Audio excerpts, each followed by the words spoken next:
Good morning, children. Today the topic is chemical reaction in equation. So already you have seen the characteristic of chemical reactions.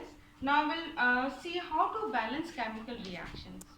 Okay. So we will learn here to balancing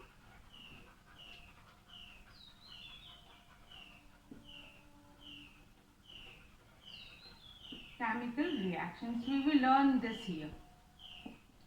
So let's take the example.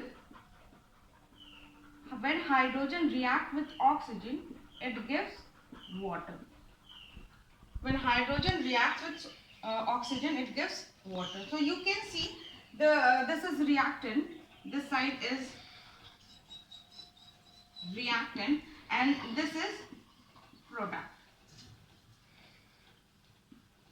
So you can see here there is 2 hydrogen. So in the product side there is 2 hydrogen. In the reactant side this is 2 oxygen, but in the product side it is 1 oxygen.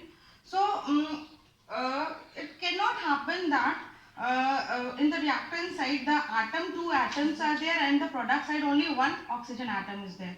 So because if you are writing like this, it is violating the law of conservation of mass. What is law of conservation of mass?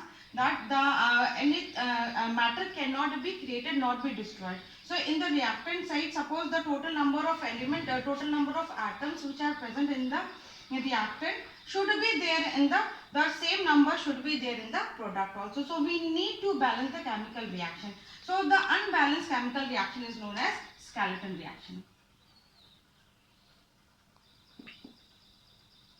So unbalanced chemical reaction is skeleton reaction. So how we will balance? So you can see hydrogen is 2 atom here.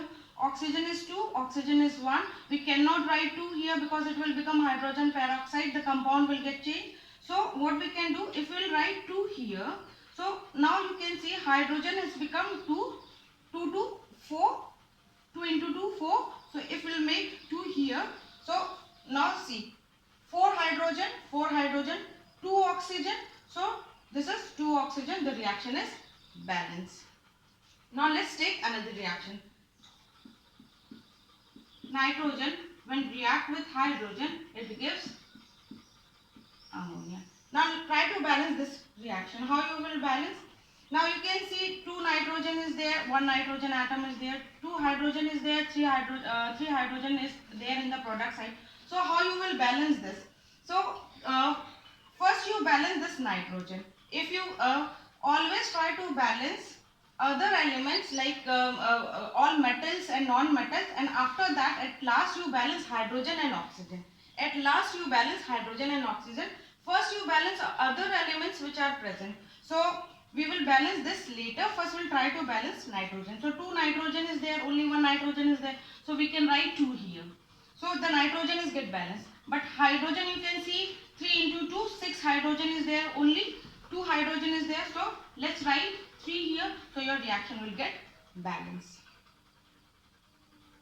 Okay, thank you.